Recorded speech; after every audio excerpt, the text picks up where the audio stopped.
Vamos, ubiquen el título, ¿no? Consecuencias de la guerra, porque estamos viendo la Primera Guerra Mundial, pues hoy ya nos toca las consecuencias de la guerra, ¿no? Lógicamente sabemos directamente, ¿no? Qué consecuencias puede traer una guerra. Primero las muertes, ¿no? Es algo lógico. Los países que participaron en esta Primera Guerra Mundial quedaron totalmente cansados, totalmente desangrados.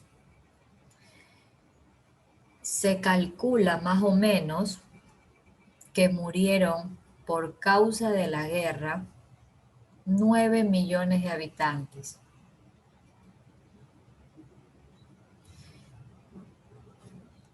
Heridos,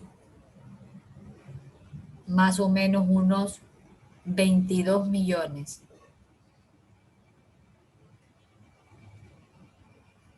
De personas inválidas, unos 7 millones. Y de gente desaparecida, unos 5 millones. Es lo que se calcula más o menos, ¿no?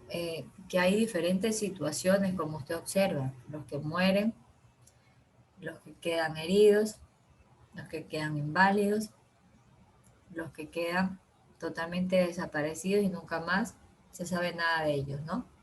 Ese es el cálculo más o menos que se da dentro de las consecuencias de la Primera Guerra Mundial. Sabemos que dentro de esa Primera Guerra Mundial, cuando se provocan estas guerras, es el poder, ¿no? Los países quieren ganar más poder. Pero dentro de esta Primera Guerra Mundial, 4 imperios se desmembraron con la guerra. ¿Cuáles eran esos 4 imperios que se desmembraron en vez de ganar poder? Austrohúngaro fue el primero. Austrohúngaro, no se olvide que húngaro es con H. El ruso, el turco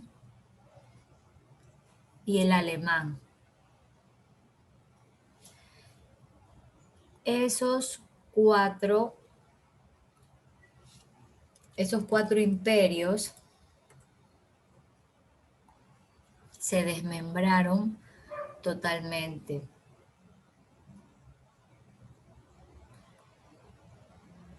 Y nuevos estados fueron apareciendo en el mapa de Europa, también con la Primera Guerra Mundial. Esos 4 imperios se fueron desmembrando y nuevos estados fueron apareciendo en el mapa de Europa.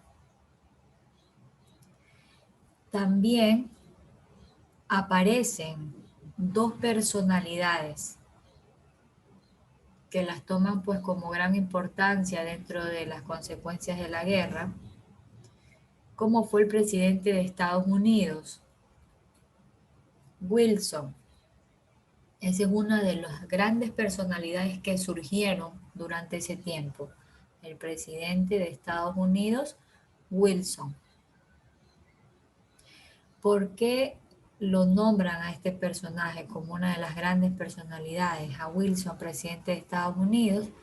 Porque Wilson propuso la creación de la Sociedad de Naciones. Él propuso la creación de la Sociedad de Naciones. Otro de estas grandes personalidades que surgieron en este tiempo es el famoso Vladimir Lenin. Este Vladimir, por lo general, a veces nosotros vemos que es con W, este es como usted lo escucha, con V, bla. La V, la L y la A, bla. Vladimir Lenin, perdón, Vladimir Lenin, que este personaje era un dirigente revolucionario bolcheviques. Bolcheviques, la primera es con B grande, la segunda es con V, bolcheviques. Este Vladimir Lenin fue un dirigente revolucionario bolcheviques quien proclamó la revolución socialista mundial. Él proclamó la revolución socialista mundial. Tenemos allí como consecuencias algo súper corto, ¿no? Eh, tenemos muertos, desaparecidos, gente también que queda enferma psicológicamente, pero no los nombran, ¿no?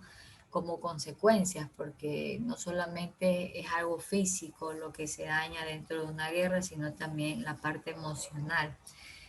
Pero pues solamente hay un cálculo de cosas que se podían observar o que tenían más relevancia en ese tiempo para ellos, ¿no? Los que murieron, unos 9 millones, 22 millones que fueron heridos, unos 7 millones que quedaron inválidos y más o menos 5 millones de personas totalmente declaradas ya desaparecidas. No nos olvidemos que de esas características que hemos hablado de las consecuencias, esa era la primera, la segunda que 4 imperios se desmembraron, el austrohúngaro, el ruso, el turco, el alemán, pero nuevos estados aparecen ya en el mapa de Europa. Otra de las características de este tema es que grandes personalidades surgieron en ese tiempo, dos personajes. El primero, Wilson, que era el presidente de Estados Unidos, que fue el que propuso la creación de la Sociedad de Naciones, y Vladimir Lenin, que era un dirigente revolucionario bolchevique, quien proclamó la Revolución Socialista Mundial. Cuando siempre dejas un legado, pues quedas como una persona sumamente importante, ¿no? Vamos ahorita, les voy a compartir la imagen para que igual quede grabado lo que vamos a leer. Yo les leo y luego dejo de grabar. Vamos a reflexionar sobre esta lectura. Dice, existen diversos tipos de alianzas. Las alianzas que hemos abordado para comprender el desarrollo de la Primera Guerra Mundial respondían a intereses colonialistas y expansionistas. Hay una pregunta que ahorita vamos a trabajar. ¿Qué intereses debe primar en los tratados y alianzas que firmamos con otros países latinoamericanos? Con el devenir de la Gran Guerra y los hombres combatiendo en el frente, las mujeres tuvieron que ocuparse de las fábricas para producir armamentos. Eso exigía todo tipo de trabajo con una paga inferior a la de los hombres. Al finalizar la guerra, los hombres se reincorporaron al trabajo en las fábricas y desplazaron a las mujeres que hasta entonces carecían de derechos al trabajo, al sufragio, a una remuneración justa y equitativa. Esto desembocó en la lucha de las mujeres por la igualdad de derechos. Y hay una pregunta, ¿qué cambios han permitido la incorporación de las mujeres en el ámbito laboral formal? ¿Qué cambios crees que hacen falta? Entonces vamos a analizar y a reflexionar sobre esta lectura después que hemos hablado de las consecuencias de la Primera Guerra.